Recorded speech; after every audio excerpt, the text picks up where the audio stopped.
राधे राधे सभी भक्तजनों को। और मैं आचार्य रजनीश, सभी दर्शक जो भी हमें देख पा रहे हैं, नित्य प्रतिदिन धार्मिक आयोजनों के माध्यम से हम आप लोगों के बीच आते हैं और नवीन नवीन जानकारियाँ देते रहते हैं। इसी श्रृंखला में आज का जो कार्यक्रम है, भगवान श्री सत्यनारायण काया, जो कथा प्रत्येक वैदिक हिंदू सनातन धर्म में कथाओं को, चाहे गृह प्रवेश हो, चाहे कोई भी मांगलिक कार्य हो और अन्य कोई भी मुंडन संस्कार है या अन्य विषय भी हैं, उन सब चीज़ों में भगवान सत्यनारायण की कथाओं का कराने का विधान बहुत प्राचीन काल से चला आ रहा है। और भगवान सत्यनारायण की कथा को यह कहा जाता है कि बहुत अधिक भी यदि आपके पास सामर्थ्य नहीं है तो आप कम सामर्थ्य में भी इसका आयोजन करा सकते हैं। इसमें बहुत कुछ अधिक लगता नहीं है और भगवान की भक्ति में, भगवान के नाम लेने में कोई अधिक हमें परेशान होने की आवश्यकता नहीं है। तो शास्त्रों में अधिक विधान है। तो आइए हम ले चलते हैं आपको भगवान सत्यनारायण कथा की ओर। और यह कथा सुनने और सुनाने वाले को अत्यंत फलदायी होती है, अत्यंत सुखदायी होती है, लाभप्रद होती है। घर में सुख शांति के साथ जो भी नेगेटिव एनर्जी वो सारी दूर होती है। समय अनुसार बहुत से ग्रहों के उपाय में भी यह कारगर सिद्ध होती है। इस प्रकार से कभी जब चंद्रमा नीचस्थ हो जाता है, मन में वृत्तियां इस प्रकार की हो जाती हैं, आप डिप्रेस में चले जाते हैं, तो भगवान का यह जो अलौकिक सार है, जो स्कंद पुराण के रेवाड़ खंड से लिया गया है, जिसे कहा जाता है सत्यनारायण व्रत कथा, बड़ा सुंदर ही समावेश इसमें किया गया है और इसको सुनने और सुनाने वाले को अत्यंत फल प्राप्ति होती है। बोलो सत्यनारायण भगवान की जय। श्रीमन नारायण नारायण नारायण, भजमन नारायण नारायण नारायण, गोविंद नारायण नारायण नारायण। तो भगवान का यह अद्भुत जो ज्ञान गंगा का सागर है, हम आपके सामने प्रस्तुत कर रहे हैं। सच्चिदानंद रूपाया विश्वोत्पत्त्यादि हेतवे तापत्रय विनाशाया श्री कृष्णाय वयम नमः। देखिए, ये सत्य स्वरूप है। भगवान ने जब जब सत्य की रक्षार्थ समय अनुसार इस धरा पे अनेक रूपों में उनका अवतरण हुआ है। धर्म रक्षार्थ, यदा यदा हि धर्मस्य ग्लानिर्भवति भारत अभ्युत्थानम धर्मस्य तदात्मानं सृजाम्यहम्। तो धर्म की स्थापना के लिए भगवान का बार बार अवतरण हुआ है। यह हम अनेक कथाओं के माध्यम से, शास्त्रों के माध्यम से हमें जानकारी प्राप्त होती रहती है। किस प्रकार से अपने भक्तों की रक्षार्थ भगवान जन्म लेते हैं इस धरा पर। बहुत अधिक जब इस प्रकार से पाप, अनाचार, भ्रष्टाचार आदि बढ़ जाता है तो भगवान अनेक रूपों में जन्म लेते हैं। तो भगवान सत्यनारायण भगवान की कथा को लोग पूछते हैं कब करानी चाहिए, कैसे करानी चाहिए। आपको बता दूं, इसमें आया है कि सारा विस्तार मैं आपको आगे कथा के बीच में बताऊंगा, क्योंकि सारा सार इसी में लिखा हुआ है। तो आइए हम सब लोग भगवान सत्यनारायण की कथा का ध्यान कर रहे हैं। भगवान श्री नारायण जो आदि मध्य अंत रहित हैं, शंख चक्र गदाधारी हैं, संसार का समस्त पालन, सृजन और संहार करने वाले हैं। तो ऐसे अद्भुत और भक्तवत्सल भगवान श्री नारायण के चरणों में प्रणाम करते हुए कथा का प्रारंभ होता है नैमिषारण्य के तीर्थ में, जहाँ पर कि 88,000 ऋषि लोग जो हैं, सोनक आदि ऋषि एकत्रित हुए हैं और परम ज्ञानी परम विद्वान श्री सूत जी महाराज से प्रश्न पूछ रहे हैं कि महाराज, आगे आने वाला जो समय है कलयुग में विशेषतः अनेक प्रकार क्लेशों की क्रांति आ जाएगी। उस समय किस प्रकार से लोग अपने धर्म में, अपने हृदय में धैर्य रख पाएंगे, उसके लिए कोई ऐसा उपाय बताइए जिससे मानव कल्याण हो पाए। सूत जी महाराज भी सभी का अभिवादन करते हैं। ये हमारी परंपरा भी है कि जब कोई प्रणाम अभिवादन करता है हम भी उसी रूप में उसका करते हैं। सूत जी महाराज उन सब ऋषियों से आयु में छोटे हैं, लेकिन ज्ञान से श्रेष्ठ हैं। इसलिए यह प्रमाण नहीं करता आयु कि आप बड़े हैं। बड़े होना ज्ञान से बड़े होना होता है। ज्ञान वो होता है जो आध्यात्मिक दृष्टि का, जो संसार का ज्ञान है, तो वो ज्ञान श्रेष्ठ माना जाता है। सूत जी ने अभिवादन स्वीकार किया और कहा, ऋषियों, आपने संसार के हितार्थ बहुत ही सुंदर प्रश्न पूछा है, निश्चित रूप से जिसमें जन भावना छिपी हुई है। तो मैं आपको अवश्य बताऊंगा, क्योंकि आपने लौकिक हित के लिए यह पूछा है। क्योंकि जब हमारी आज की जो सोच है, हमारी आज जो बुद्धि इस प्रकार से हो गई, हम दूसरे को हित कम चाहते हैं, लेकिन हमें हित चाहना चाहिए। हमारी संस्कृति भी यही कहती है, सर्वे भवन्तु सुखिनः की हमारी पद्धति है और हम कामना यह करते हैं, इसमें चाहे जीव जंतु हैं, पशु पक्षी हैं, सभी शांत रहे, सभी प्रसन्न रहे, सबके चित्त में आनंद रहे, क्योंकि सब में ही ईश्वर का वास है। हरि व्यापक सर्वर्थ समाना, प्रेम से प्रकट होई मैं जाना, सिया राममयी सब जग जाना। तो यह सारा जगत भगवानमयी है और प्रत्येक वस्तु में भगवान का ही वास है। तो जब प्रश्न पूछा ऋषि ने, सूत जी महाराज कहते हैं कि ऐसा ही प्रश्न एक बार देवऋषि नारद जी ने भगवान से पूछा था। उन दोनों के बीच का जो वार्तालाप है मैं आपको सुनाता। एक बार देवऋषि तीनों लोकों में भ्रमण करते हुए, नारद जी तीनों लोकों में भ्रमण करते हुए जब इस धरा पर आए, मृत्युलोक पर आए, नारद अर्थात नारद से तात्पर्य होता है ज्ञानम ददाति ते नारः, जो ज्ञान को देने वाले, जो ज्ञान को बांटने वाले हैं, वो नारद हैं। ज्ञान कैसे बांट रहे हैं? भगवान के नाम से बड़ा क्या ज्ञान है? और उनकी जीवा पे हर समय यह चलता है, यह अमृतमय, ये परमहंसों की जो वाणी है, श्रीमन नारायण नारायण नारायण, राम नाम सुखदाई, भजन कर भाई, के जीवन 2 दिन का। राम का नाम, भगवान कृष्ण का नाम, भगवान गोपाल का नाम, यह अद्भुत जो नाम है, कल्याणकारी जो नाम है, मोक्ष को देने वाला जो नाम है, जो जीवन में आनंद को देने वाला। संसार में ऐसी कोई वस्तु नहीं जो हर समय आनंद दे सके, क्योंकि हर एक समय हर एक वस्तुओं का एक लिमिटेशन है, लेकिन भगवान की कोई लिमिटेशन नहीं है। उनका नाम हर समय आपको आनंद देता है, आपके जीवन में उत्साह देता है और आपका निरंतर मार्गदर्शन होता है। तो नारद जी भी इसी ज्ञान को लेते हुए फिरते रहते हैं। और मृत्युलोक में जब वो आए तो उन्होंने देखा लोग नाना योनि समुत्पन्ना, नाना कलष्ट समन्वितान, लोग नाना योनि में उत्पन्न होकर के अनेक प्रकार के कष्टों को भोग रहे हैं। अब इनका कष्ट कैसे दूर होगा? क्योंकि संत हृदय है, संत का हृदय भावनाओं से भरा होता है, दया से भाव भरा होता है। तो उनके मन में दूसरे की पीड़ा को देख करके पीड़ा होती है। तो ऐसे संत स्वरूप नारद जी ने जब इस प्रकार देखा इस मृत्युलोक पर, क्या देखा? कोई तन दुखी, कोई मन दुखी, कोई धन बिन रहे उदास, थोड़ा थोड़ा सब दुखी। देखिए संसार ये दुखालय है, इसमें आप कितना ही सुख ढूंढें, सुख की प्राप्ति होने वाली नहीं है। ज्ञानी जन इसीलिए इसमें रहकर भी उस परमपिता परमेश्वर का नाम नहीं भूलते हैं, सत्य को नहीं भूलते हैं, दया को नहीं भूलते हैं, दान को नहीं भूलते हैं, जो धर्म के मूल हैं उनको याद रखना चाहिए। नारद जी ने जब यह देखा तो मन द्रवित हो गया।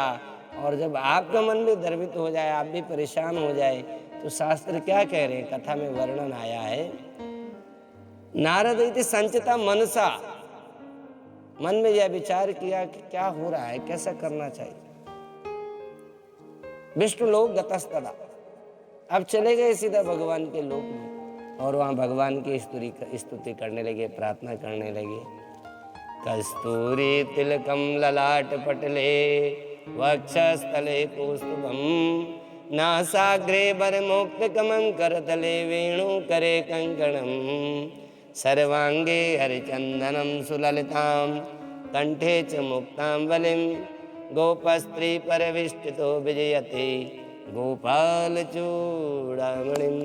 भगवान की स्तुति की है, स्तुति करने पर भगवान प्रसन्न हुए हैं और उन्हें दर्शन दिए। देखिए स्तुति करने पर भगवान भी प्रसन्न हो जाते हैं।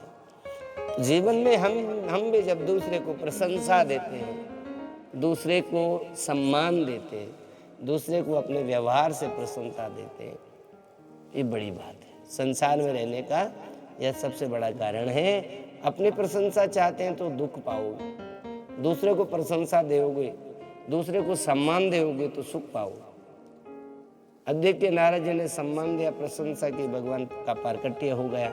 भगवान पूछ रहे हैं, नारद क्या कारण है आपके आगमन का? नारद जी प्रणाम करते हैं, महाराज आप तो तीनों लोकों के स्वामी, आपको बताने की आवश्यकता नहीं है, परंतु बड़े यदि प्रश्न पूछें तो छोटों का दायित्व होता है उनको जवाब देने का। नारद जी ने भी इसी का पालन किया है, प्रणाम किया और कहा महाराज आपको तो सारा ही विदित है, लेकिन आपने पूछा तो बताता हूँ।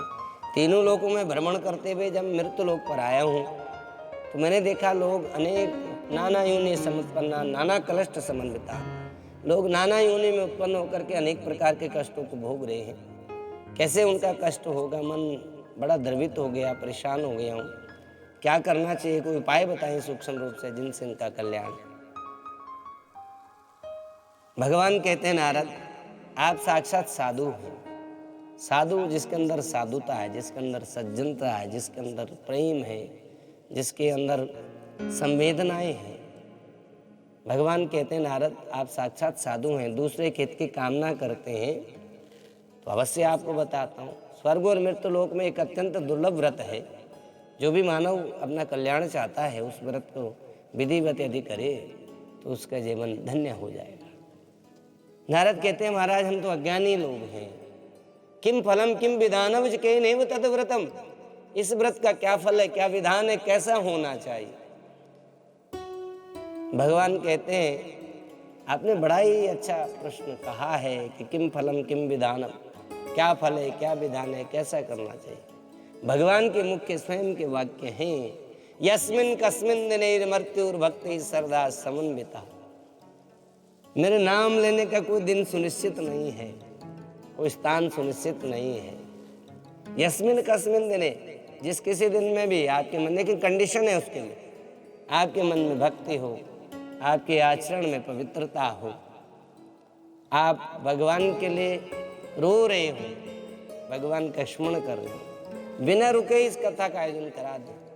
अपने सम्मानित ब्राह्मण को आमंत्रण दें कुछ दिन पूर्व, नहीं तो आप स्वयं भी कर सकते हैं और कथा का सुंदर आयोजन कराएं और अपने जो बुराइयां हैं उनको त्याग करके धर्म की ओर आगे चलें।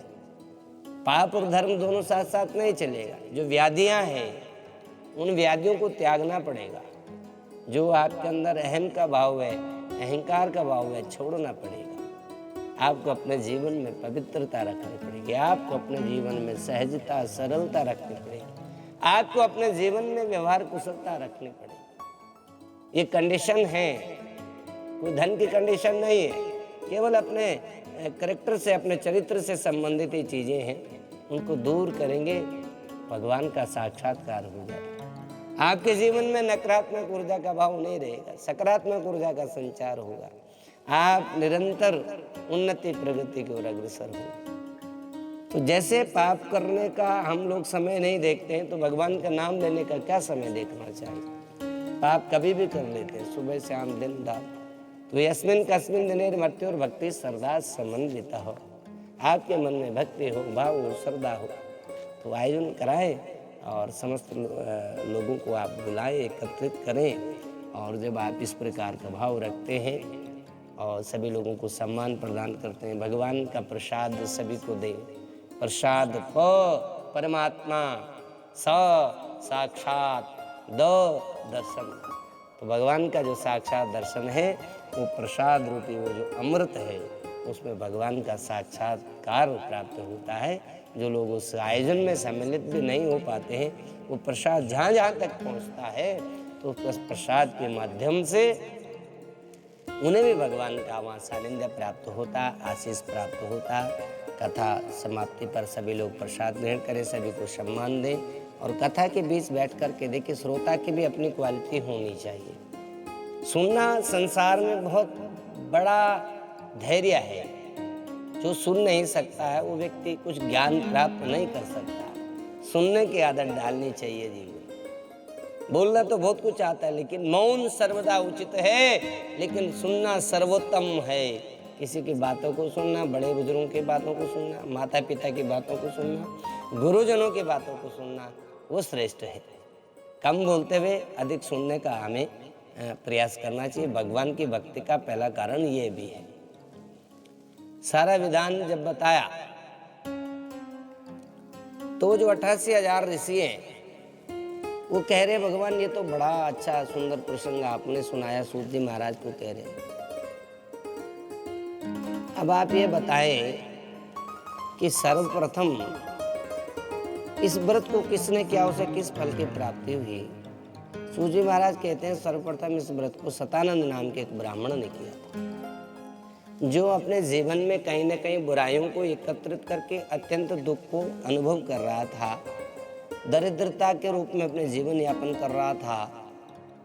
और भगवान ने जब वो उसे ऐसे जीर्ण शीर्ण अवस्था में देखा, परेशान देखा, चिंतातुर देखा, तो भगवान एक वृद्ध ब्राह्मण के रूप में उसके पास आए। वृद्ध ब्राह्मण का रूप जब उसने देखा, हम लोग कई बार ऐसा भी इम्प्रेस हो जाते हैं, किसी को ज्ञान देने के लिए भगवान कृष्ण और युधिष्ठिर के बीच का संवाद आता है। युधिष्ठिर जी जब बड़े चिंतातुर हो गए, मोह में ग्रसित हो गए, तो अज्ञान उनके हृदय में धारण हो गया, मन व्यथित हो गया। तो भगवान कृष्ण को लगा अब युधिष्ठिर जी के मन को शांत कराना चाहिए। भगवान चाहते तो सभी कुछ कर सकते थे, लेकिन चूंकि भगवान कृष्ण को सखा के रूप में देखते हैं, तो भगवान को लगा शायद मेरे ज्ञान देने से भ्राता युधिष्ठिर को प्राप्त नहीं होगा। इसलिए कहाँ ले गए? सफ़ेद दाढ़ी वाले के पास। वो कौन है? भीष्म पितामह। और वहाँ भीष्म का जो पूरा ज्ञान है वो भीष्म जी ने युधिष्ठिर जी को प्रदान किया था। तो ऐसे ही कई बार हमें लगता है कि जो वृद्ध अवस्था में जिनका अनुभव अधिक है, जो सफ़ेद दाढ़ी में है, उनसे दिया गया ज्ञान हमें बहुत लाभान्वित करेगा। उसी परिप्रेक्ष्य में भगवान जब वृद्ध ब्राह्मण के रूप रखकर उनके पास आए, तो ब्राह्मण देव ने प्रणाम किया और कहा, महाराज आपको दर्शन पा करके मैं धन्य हो गया। आप बताएं मेरी दरिद्रता कैसे दूर हो गई, कोई उपाय हो तो मुझे बताएं। मैं अत्यंत दुखित हूँ, परेशान हूँ, पीड़ित हूँ, भूख से प्यास से पीड़ित हूँ, मेरे बच्चे बड़े परेशान रहते हैं। वृद्ध ब्राह्मण रूपी धारी भगवान बोले, मन कर्म वचन से शुद्ध हो जाओ, बुराइयों को त्याग दो, भगवान की कथा सत्यनारायण की कथा का आयोजन करो, सारी बुराइयां दूर होंगी, सारे दुख दूर होंगे। सारा विधान जान करके कि कैसे ये व्रत होगा, सारा विधान जब जाना कैसे करना है, और आकर के जब अपने घर पर आए, ति संचिता मनसा रात्रि निंद्रा न लब्धवान। देखिए, मन में जब कुछ करने का संकल्प हो तो उसके लिए हमें बेचैन भी होना चाहिए। रात्रि भर निंद्रा नहीं आई। हम लोगों को निंद्रा कब नहीं आती? जब कहीं पैसे लेने हों, कहीं पैसे देने हों, किसी का रिजल्ट आना हो बच्चे का, तो ऐसी बहुत सारी चीज़ें होती हैं। लेकिन भगवान के लिए नींद ना आना बड़ी बात है, भगवान का चिंतन करना बड़ी बात है, श्रेष्ठ है। ये हमारा प्रारब्ध होता है कि वो हमें भगवान की भक्ति के लिए भगवान स्वयं चुनते हैं, तो ये हमारा अहोभाग्य होता है। और इस कथा का उन्होंने आयोजन किया और प्रथम दिन के प्रभाव से उनके जीवन में अनायासी बदलाव आने लगा। धीरे धीरे उनका हृदय पूरी तरह से परिवर्तित हो गया। भगवत की जब कृपा होती है, यश भी मिलता है, कीर्ति भी मिलता है, धन भी मिलता है, धान्य भी मिलता है। ऐसा कोई कारण नहीं है जो हमें दुख प्राप्त होता रहे। तो उनके एक जो मित्र थे, एक लकड़हारा, उन्होंने भी वह विधान किया, जाना, और इस प्रकार से लकड़हारे का भी उद्धार हुआ। इस जीवन में परम सुख की उन्होंने प्राप्ति की और अंततः भगवान के साक्षात चरणों में वो विलीन हुए। अब इसमें जो सबसे प्रमुख कथा है वो है लीलावती, कलावती और साधु नाम की वैश्य की। इस कथा में हम देखते हैं कि जब हम अपने संकल्पों की ओर प्रतिबद्ध होते हैं, निडरता के साथ, निर्भीकता के साथ जब आगे चलते हैं अपने कर्तव्यों के निर्वहन के लिए, तो निश्चित रूप से जीवन हमारा जो एक सच्चे मनुष्यता का है वो प्राप्त होता है।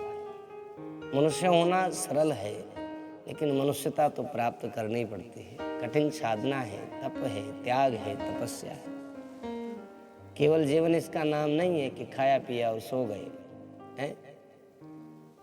तो ज्ञानम, जिसके अंदर ज्ञान है, ज्ञान तत्व है?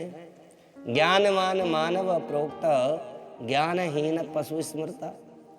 जो ज्ञानवान है वही तो मानव है, अन्य तो मानव रूपी जो है वो पशु ही है, जिन्हें वो आध्यात्मिक दृष्टि का ज्ञान नहीं है। एक राजा थे, बड़े सरल स्वभाव, भगवान की भक्ति में लीन रहने वाले। उनकी पत्नी भी उसी प्रकार से थी। दोनों पति पत्नी धार्मिक थे, भगवान की भक्ति करते थे, मंदिरों के दर्शन करते थे, ब्राह्मणों का आशीष लेते थे, गरीब लोगों को दान पुण्य से प्रसन्न करते थे। लेकिन दुर्भाग्य से उनके यहाँ कोई संतान नहीं थी। संतान की प्राप्ति के लिए दोनों पति पत्नी दुखित तो रहते थे, परंतु मन में पूर्णतः विश्वास था। और एक समय दोनों पति पत्नी भद्रशिला नामक नदी के तट पर भगवान की कथा का सुंदर आयोजन कर रहे हैं। सुंदर आयोजन जब कर रहे हैं, भगवान की भक्ति में लीन है, उसी समय वहाँ पर एक जो व्यापारी है साधु नाम का, जिसका नाम साधु है, अपने व्यापार के लिए जा रहा है। उसने अपनी नौका को, उस समय नौका चलती थी, नौका को एक जगह स्थापित किया और देखा। हम भी जब देखते हैं किसी सेलिब्रिटी को कहीं भगवान के मंदिर में, कहीं हमारे मन में भी आश्चर्य होता है। हम भी सोचते हैं क्या ऐसा भी होता है, जो लोग सक्सेस पर्सनैलिटी है, बड़े बड़े लोग हैं, क्या वो भी भगवान की भक्ति करते हैं? बिल्कुल दर्शकों, आपका प्रश्न स्वाभाविक है।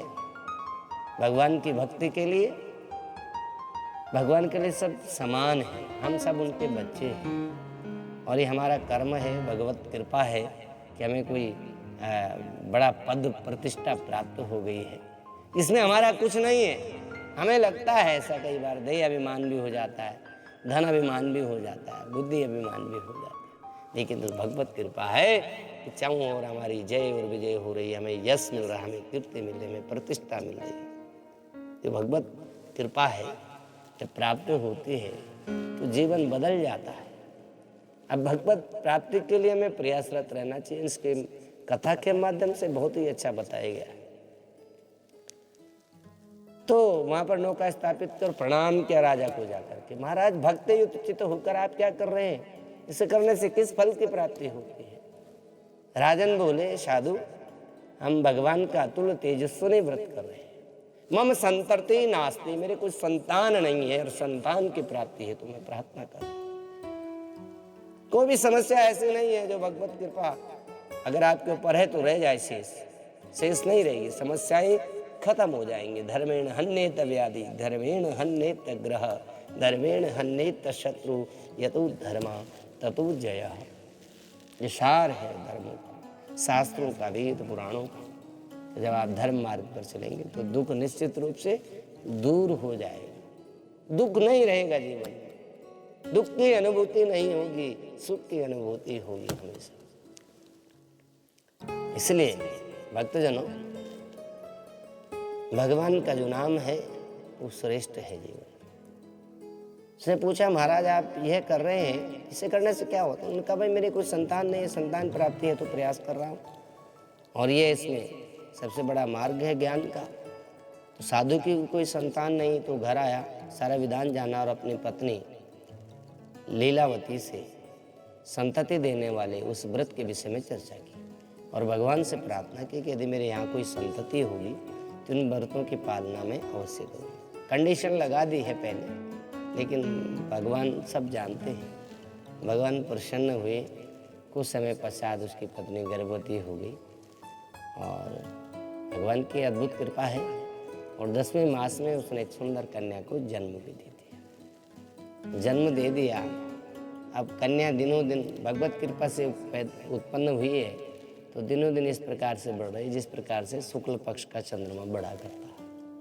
कन्या का नामकरण हुआ, कन्या का नाम कलावती रखा गया और उस समय साधु की पत्नी ने मधुर स्वर में अपने पति को स्मरण दिलाया कि पूर्व में आपने जो संकल्प किया था उन संकल्प को आप पूरा करें। साधु ने अपनी पत्नी को सांत्वना दे दी कि प्रिय आपको चिंता करने की आवश्यकता नहीं। देखिए यहाँ पर पत्नी, धर्म पत्नी का दायित्व यह है कि वह धर्म के द्वारा अपने पति की, अपने घर की रक्षा किया करती है और यहाँ पर वही दायित्व लीलावती ने किया है। अपने पति को स्मरण दिलाया कि संतान भी हो गई है, नामकरण भी हो गया, आपने जो पूर्व में संकल्प लिया उसको पूर्ण करें। लेकिन साधु ने किसी प्रकार अपनी पत्नी को सांत्वना दे दी और व्यापार करने के लिए चल पड़ा। अब जब व्यापार करने के लिए चल पड़ा, इधर समय व्यतीत होता रहा, क्योंकि समय का पता नहीं चलता है। सुबह होती और शाम होती है, ज़िंदगी में भी तमाम होती है।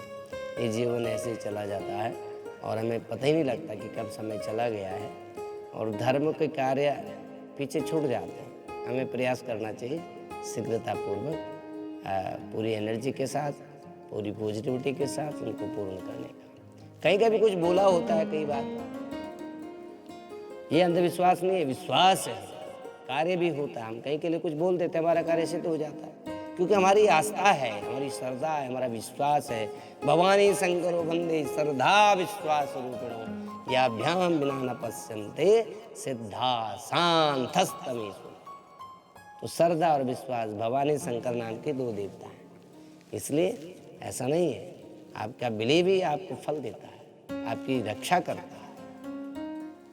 तो ये बिलीव ही जीवन में उन्नति प्रगति देता है। व्यापार करने के लिए चल पड़ा, उधर कन्या दिनों दिन अपने पिता के घर में युवावस्था की ओर अग्रसर हो रही है। एक समय कन्या को जब विचरण करते हुए देखा, सखियों के मध्य में विवाह योग्य जान करके अपने परिवार को एकत्रित करके और कन्या का विवाह एक सुंदर वणिक पुत्र के साथ कर दिया। देखिए, जब जीवन में अच्छा हो रहा होता है तो भगवान की भी याद नहीं आती है, तो दुख को इसलिए अच्छा भी कहा गया। कुंती माता ने भगवान से यही कहा था कि भगवान मुझे सदैव दुख ही दो। भगवान ने कहा कि बुआ मेरे से क्या दुख मांग रही, मेरे पास तो दुख नाम की कोई चीज़ ही नहीं है, मैं तो सुख राशि हूँ। क्योंकि भगवान के पास तो आनंद है, सुख है, दुख कहाँ से देंगे। दुख तो हमारे कर्मों की गति है जिसे हम दुख मान बैठे हैं। माँ कुंती प्रार्थना करती है कि भगवान जब जब दुख हुआ याद करो मेरे सारे बच्चों के साथ किस प्रकार की घटनाएं हुई, लेकिन जितनी भी घटनाएं हुई आप हमेशा उनके ऊपर एक कवच की भांति खड़े थे। आप हमेशा उनके साथ थे, हमारे पग पर हमारा साथ दे रही थी। तो मुझे सुख का करना क्या है, मेरे साथ जब तू खड़ा है हर समय, तो मैं कैसे अपने आप को दुखी मानूं। इसलिए दुख को भी कई बार कहा गया, सुख भी मुझे प्यारे और दुख भी मुझे प्यारे हैं, क्योंकि दोनों ही तुम्हारे। इसलिए सुख में ही, सुख की हमेशा कामना नहीं करनी चाहिए। हम आरती लेते हैं, प्रार्थना यह करते हैं कि भगवान आपको आरती समर्पित है, लेकिन मेरे हिस्से का कोई दुख यदि मेरे लायक है, मेरे सामर्थ्य अनुसार है, तो मुझे भी सहन करने की क्षमता दो और मुझे भी दुख दो। ज्ञानी लोग ऐसा करते हैं, करना चाहिए, यही ज्ञान है। और ज्ञानवान मानव प्रोक्ता, मैंने आपको पूर्व में बताया, ज्ञानवान जो है वही तो मानव है, वही तो श्रेष्ठ है। लेकिन उसने अपने प्रतिज्ञाओं को पूरा नहीं किया, अपने संकल्पों को पूरा नहीं किया। भगवान रुष्ट हो गए। विनाश काले विपरीत बुद्धि भांति बन करके अपने दामाद को भी साथ में लेकर के दूसरे नगर में व्यापार करने के लिए चल पड़े। देखिए, जब भगवत कृपा होती है तो सम्मान भी मिलता है, मान भी मिलता है, धन भी मिलता है, वैभव भी मिलता है, यश कीर्ति सब कुछ मिलता है। लेकिन भगवत कृपा हट जाती है, बहुत दुख उठाने पड़ते हैं जीवन में। दूसरे नगर में चल पड़े, वहां से कोई चोरों ने राजा का धन चुरा लिया था। अज्ञानतावश ने पकड़ लिया, क्योंकि ग्रह दशा खराब हो गई, भगवत कृपा हट गई, किसी ने उनकी बातों को नहीं सुना। चोर उन्हें जान लिया, चोर मान लिया, चोर मान करके उन्हें कठिन कारावास में डाल दिया। काफी दिन व्यतीत हो गए, घर पर भी पुत्री स्त्री अत्यंत दुखित हो गए। काफी दिन से जब कोई न खर्चा आया है, न कोई समाचार है, तो बेचारे क्या करेंगे। दोनों माँ बेटी हैं घर पर, दुखित होने लगे। एक समय किसी ब्राह्मण के श्रीमुख से भगवान की इस अलौकिक कथा को उस कन्या ने सुना। कुछ रात्रि होने पर जब घर पर आई, माता ने देर से आने का कारण पूछा, कन्या ने विस्तार पूर्वक बता दिया। जैसे कथा की चर्चा आई तो माता को पूर्व में किया गया संकल्प याद आ गया, तो उसने भगवान की स्तुति की।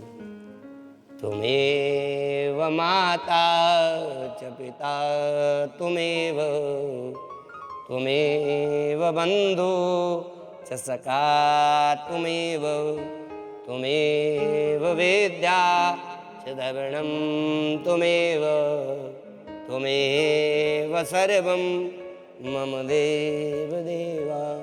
और जब भगवान के लिए हम रोते हैं, मन से उनके पुकार करते हैं, तो भगवान अवश्य हमारी उन बातों को, उन प्रार्थनाओं को सुनते हैं। भगवान ने उस स्त्री की प्रार्थना को स्वीकार किया और उस राजा को स्वप्न में दर्शन दिया, चंद्रकेतु राजा को, कि प्रातः काल उन दोनों वणिक पुत्रों को छोड़ दो जिन्हें आपने कारावास में डाल दिया, अन्यथा आपका धन धान्य सर्वस्व नष्ट हो जाए। राजा बड़ा भयभीत हो गया। प्रातः काल अपनी सभा में स्वप्न को सुना, सभी ने उनका मार्गदर्शन किया कि महाराज ये तो हमसे बहुत बड़ी भूल हो गई, भगवान के भक्तों को पकड़ लिया। देखिए, हमारा भी यदि कोई सम्मान है, तुम्हारे अंदर ऐसे कोई गुण नहीं है, ये भगवान की कृपा है कि हम उनका नाम लेते हैं, तो समाज में जाएं, कहीं भी जाएं, लोग हमें सम्मान प्रदान करते हैं। हमारे अंदर ऐसा कोई गुण नहीं है, ये तो भगवत कृपा है। राजा को स्वप्न में दर्शन देना, भगवान अपने भक्तों के लिए क्या कुछ नहीं करते हैं, ये मन में विश्वास करना पड़ेगा। बिना विश्वास के नहीं मिलेगा, विश्वास तो करना पड़ेगा। विश्वास कम फलदायक है। और केवल ऐसा मानेंगे कि कथा क्या होती है, भगवान की कथा कहाँ चल रही, नहीं मिलेगा कुछ। विश्वास करना पड़ेगा, क्योंकि विश्वास के बिना कुछ संभव नहीं। अभी आपको बताया कि भवानी शंकर नाम के जो देवता है श्रद्धा और विश्वास रूपी हैं, इन्हें हृदय में धारण करिए। हृदय में धारण करेंगे तो आपका कामनाएं, आपकी सारी जो भावनाएं हैं वो पूर्ण होंगी निश्चित रूप से। विद्यार्थी विद्या को प्राप्त करेंगे, धनार्थी धन को प्राप्त करेंगे, ये मानना चाहिए। और इनका प्रभाव है जीवन में। और हमारे हिंदू वैदिक सनातन धर्म में तो कथाओं का एक अलग ही महत्व बताया गया शुरू से। प्रारंभ काल से जब गुड़ वितरित करते थे, चूरमा बनाते थे। आज स्थितियां बदल गई, लोग धनवान हैं, लोगों के पास धन भी है, पैसा भी है, बड़ी बड़ी कथाएं हो रही हैं। लेकिन इन बड़ी कथाओं के कारण कहीं ये जो हमारे जो संस्कार हैं उनको हम कहीं दूर न ले जाएं, क्योंकि कथा भी अपने आप में एक बहुत बड़ी कथा मानी जाती है। जो भी पूर्णिमा पे या समय उचित शनिवार पे, संक्रांति पे, अच्छे दिनों पे इन कथाओं को आयोजन करते हैं, उन्हें उनकी संपूर्ण कामनाएं पूर्ण होती है। राजा ने उन्हें प्रातःकाल ही छुड़वा दिया गया, उनका छोर कर्मादि किया गया, नवीन वस्त्र दे दिए, जितना धन उनसे लिया था कई गुना धन दे दिया। महाराज गलती हो गई, भूल हो गई, मेरे मन में कोई ऐसा संकल्प नहीं था, ये कोई प्रारब्धवश ही ऐसा कारण बना कि आपको कारावास में डालना पड़ा, मेरा इसमें कोई दोष नहीं, क्षमा याचना। देखिए भगवत कृपा कहाँ पहुंच रही है कि भगवान के भक्त भी पूजित हो रहे हैं। उसका नाम इतना बड़ा चमत्कारी है, तो भगवान के भक्त भी पूजित हो रहे हैं। उन्हें छोड़ दिया गया, उन्होंने भी मंगलाचरण किया और प्रस्थान किया। मंगलाचरण आप सब लोग भी जानते होंगे, जब भी हम कोई अच्छा कार्य करते हैं, यात्रा पर जाते हैं, घर से बाहर जाते हैं, मंगलाचरण, भगवान के मंगल रूपों का गान करते हुए आगे बढ़े तो जीवन में हम सफल होते हैं। आपने बोल दिया जय माता दी, भगवान शंकर की जय, सांचे दरबार की जय, बजरंग बली की जय। तो जो भी आपके आराध्य हैं, जिन भी देवता को आप मानते हैं और उनका नाम लेते हुए जब आगे बढ़ते हैं तो मार्ग आपका सुगम होता है, सरल होता है। आपके मार्ग के जो अवरोध हैं वो दूर होते हैं। और जैसे वो जाने लगे मार्ग में, पुनः भगवान ने उनकी सत्यता की परीक्षा लेनी चाहिए। देखिए मनुष्य तो ऐसे पल पल झूठ बोलना, पल पल बदलना, ये हमारे ऐसा आचरण बन गया है। अपनी नौका में जैसे सवार हुए तो भगवान एक दंडी के रूप में उन्हें दिखाई दिए। और जब दंडी ने उनसे पूछा कि भाई किधर जा रहे हो, आपकी नौका में क्या है, तो मन में पुनः लालच आ गया कि ये क्यों पूछ रहा है ऐसा। आजकल भी लोग ऐसा मान लेते हैं कि कोई ऐसे वस्त्र वाला, पीले वस्त्रों वाला मिल गया, कोई मांग ना कर बैठे, कोई डिमांड ना कर बैठे। अरे उसका तो अहोभाग्य होता है जिससे कोई पीले कपड़े वाला डिमांड कर देता है, जिसको पीले कपड़े वाला अपने पास बिठा लेता है, जिसको कहता है तुझे सेवा करनी है, तुझे ये कार्य करना है, तो उसका तो अहोभाग्य है। ये सब के कर्म में कहाँ है, ऐसा नहीं करना चाहिए। झूठ बोल दिया, हमारी नौका में तो कुछ नहीं है, केवल बेल और पत्ते हैं। तथास्तु कह दिया दंडे रूप में भगवान थे। तथास्तु, जैसे मन में विचार करोगे वैसे ही प्राप्त होगा।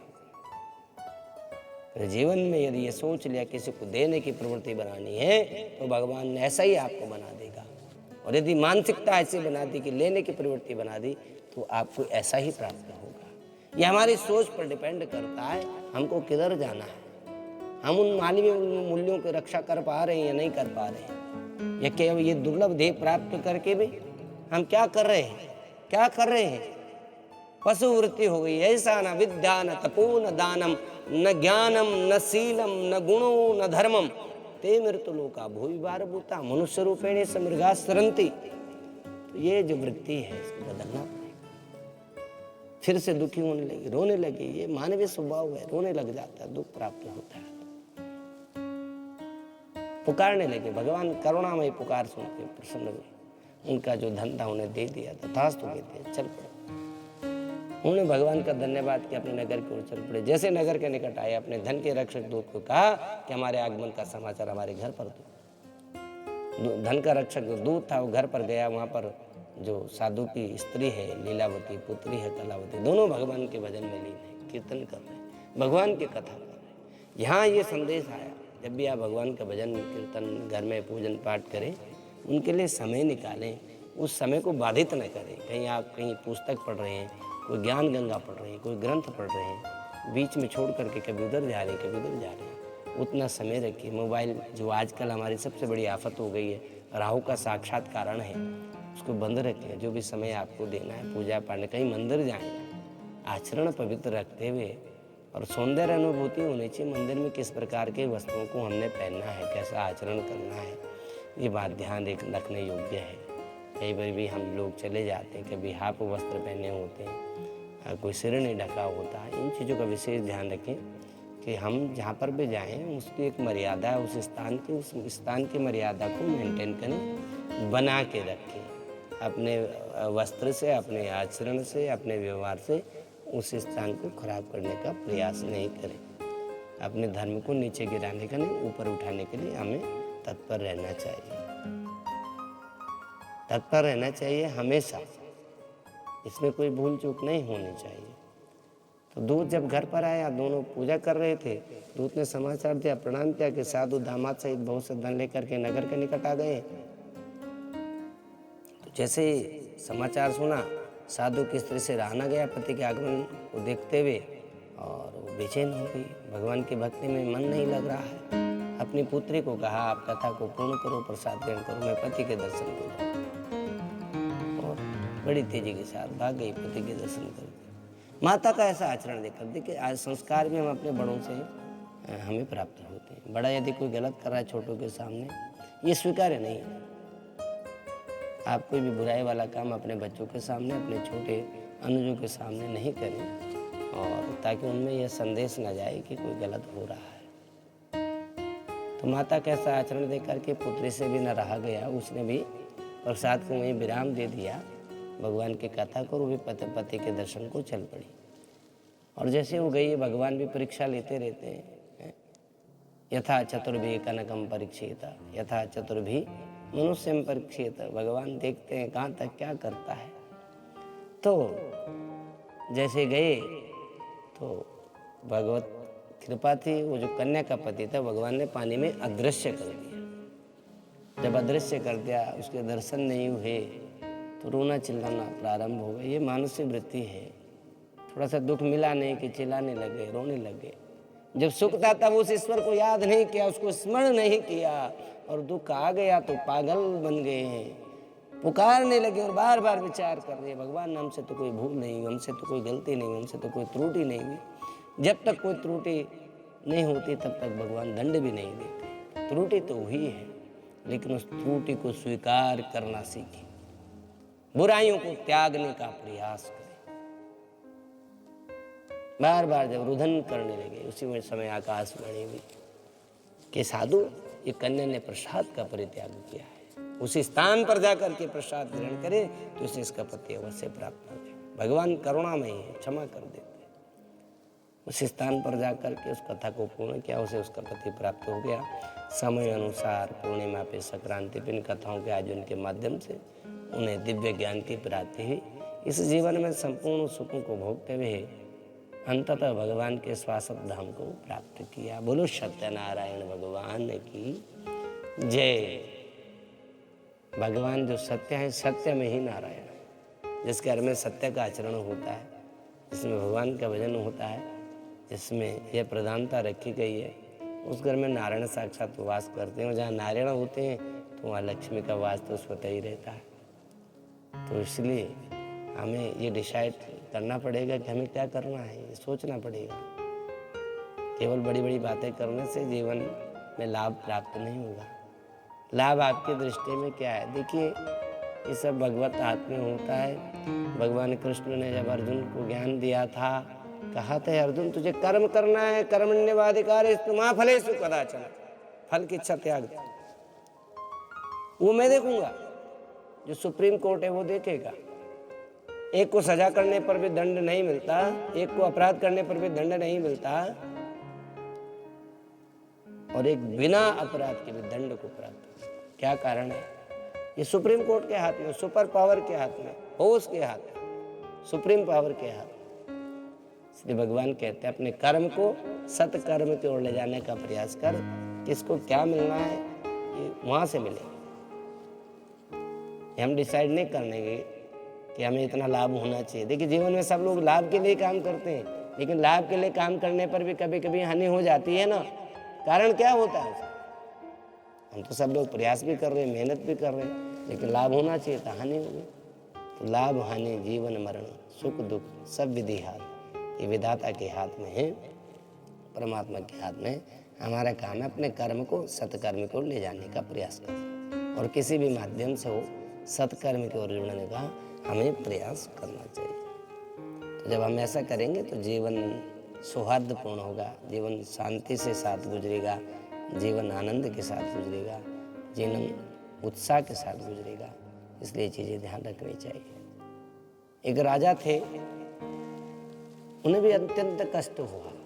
उन्होंने बहुत घमंड दिखाया एक बार, बहुत से वन्य जीवों को मार करके वट वृक्ष के नीचे आए, और वहाँ पर उन्होंने कुछ गोपगण जो थे ग्वाले, वो भगवान की कथा को कर रहे थे। उन्होंने दरबार लगाया हुआ था भगवान का। राजा दूर खड़े थे छाँव में, लेकिन राजा ने अभिमानवश शीश नहीं झुकाया।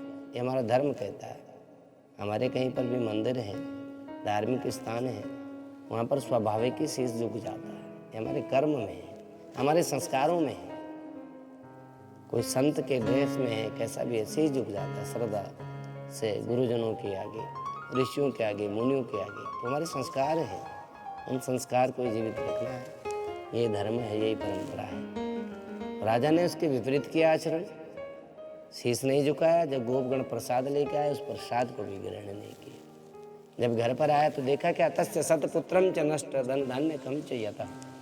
उसके 100 पुत्र थे, वो भी विशुद्ध पड़े थे, धन धान्य भी समाप्त हो गया। तो ज्ञान आ गया, क्योंकि जब हमें प्राप्त होता रहता है तो हम कहते हैं कौन भगवान, कौन कैसा क्या है, लेकिन दुख जरा सा भी आ जाए बर्दाश्त नहीं होता है, फिर हम भगवान को पुकारने लगते हैं। सच्ची आस्था रखो, उसका ध्यान स्मरण रखो हमेशा, जीवन में कभी दुख नहीं आएगा। राजा को ज्ञान हो गया, राजा ने क्षमा याचना प्रार्थना की, उसी स्थान पर जाकर के भगवान को भजन किया, स्मरण किया। भगवान ने आशीष दे दिया, पहले जैसी व्यवस्था सारी कर दी। उसके हाथ में सब कुछ है, वो चाहे तो कहीं से कुछ भी कर दे।